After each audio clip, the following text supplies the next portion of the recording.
Y yo quiero decir que me siento hoy reivindicada. Creo que mi grupo parlamentario tiene motivos para celebrar y todos los demócratas y todas las personas que queríamos la apertura del Parlamento tenemos motivos para celebrar, ¿no?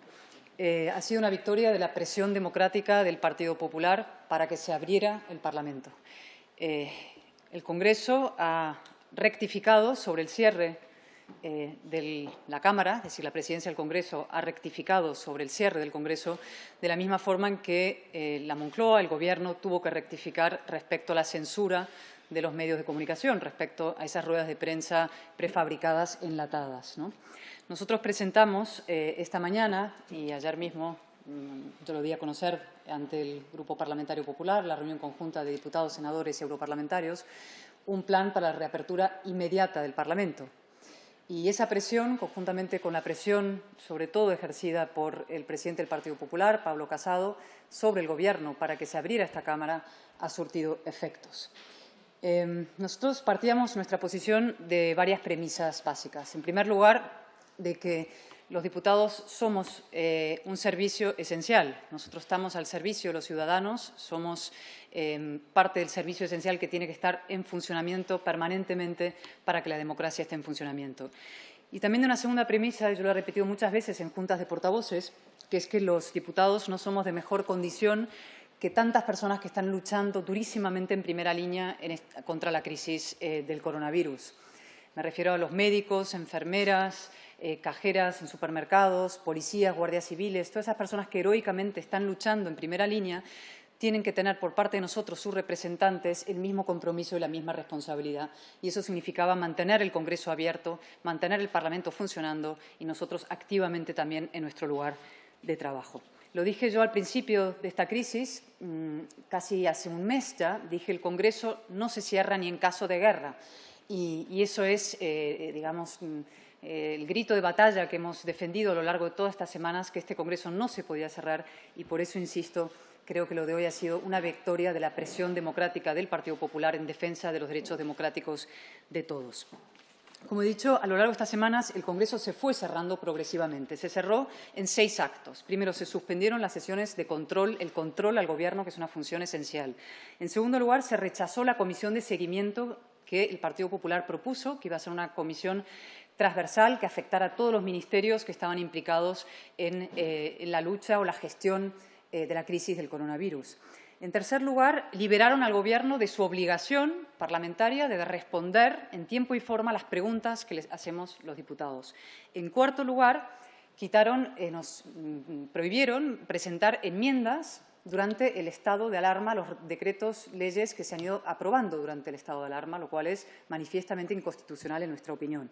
En quinto lugar, no calificaban todas las iniciativas presentadas por la oposición, sino simplemente las que cabían dentro de un plazo o las que incluso arbitrariamente convenían al Gobierno. Y en sexto lugar, el presidente del Gobierno lleva acumuladas cuatro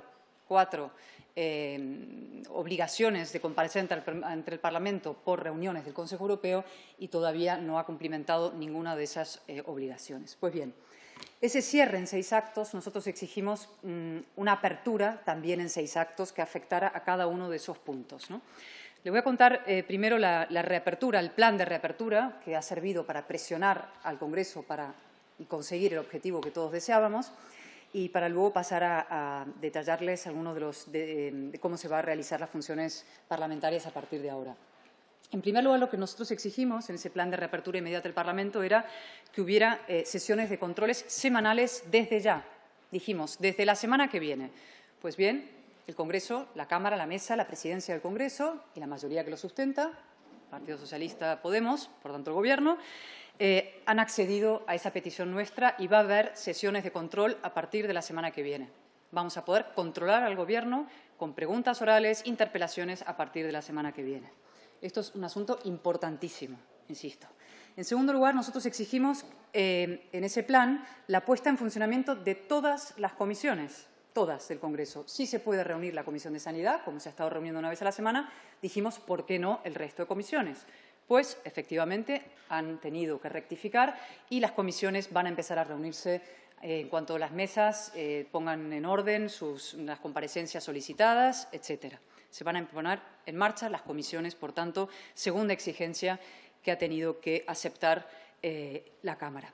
En tercer lugar, exigíamos que el Gobierno empezara a contestar sin ninguna restricción, o sea, inmediatamente a las preguntas que hacen los diputados, es decir, dentro del plazo establecido reglamentariamente. No puede ser que los diputados pregunten y que nuestras preguntas queden en un cajón de un ministerio esperando que pase el estado de alarma mientras el Gobierno va encadenando un estado de alarma después de otro. Pues bien, también las preguntas las van a empezar a contestar. También exigimos que la inmediata puesta en marcha de los plazos para presentar enmiendas, es decir, que se levantara esa suspensión sobre las enmiendas, y también han tenido que acceder a ese punto. ¿Qué más? En quinto lugar, exigimos que todas las iniciativas se calificasen, sin restricción alguna, ni cronológica, ni arbitraria, de tipo las que convienen o no convienen, las que son más pro gobierno, las que no. Y, aparentemente, todas las iniciativas se van a calificar. Y donde todavía nos falta un poco de suerte para rematar los 6 puntos es en los consejos europeos. Como saben ustedes, el Gobierno, como les decía antes, lleva acumulados ya el presidente del Gobierno 4 reuniones de consejos europeos. No ha dado cuenta de ninguno de ellos todavía. Aparentemente, a finales de esta semana va a celebrar una 5ª reunión por videoconferencia, muy importante porque se está jugando muchísimas cosas en la lucha contra el coronavirus y en el futuro de la economía y del bienestar en España. Y nosotros hemos vuelto a exigir hoy, en esta comparecencia, en esta Junta de Portavoces, que la comparecencia del presidente tenga lugar la semana que viene, es decir, en el primer pleno posible comparezca el presidente del Gobierno. Y nos han dicho que, de momento, el presidente del Gobierno no tiene nada que contar. Yo no sé, primero, para empezar, no es el presidente del Gobierno quien decide si tiene algo que contar o no a la Cámara, es decir, está obligado por ley a comparecer en esta Cámara para dar cuenta de sus acuerdos en Europa. En todo caso, esperamos que esa convocatoria y esa presencia del presidente del Gobierno se haga lo antes posible.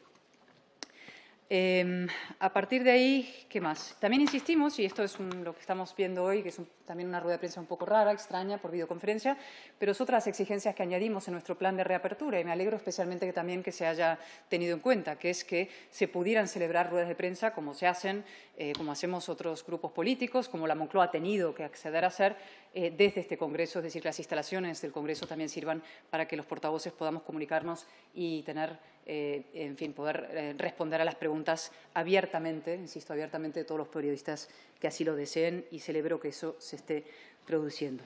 A partir de ahí, nosotros hemos pedido las comparecencias de todos los ministros. Queremos que vengan todos los ministros, no solamente los 4 encargados de áreas especiales en la lucha contra el coronavirus, sino todos ellos. Ya están solicitadas todas las comparecencias. Vamos a pedir también mañana la comparecencia del Defensor del Pueblo, porque ha recibido muchas quejas de muchos ciudadanos. Cientos y cientos de ciudadanos, hasta 1000 creo, se han dirigido al Defensor del Pueblo con quejas de toda índole sobre la gestión administrativa en esta época y por tanto, queremos escucharle. Nos interesa enormemente conocer su opinión.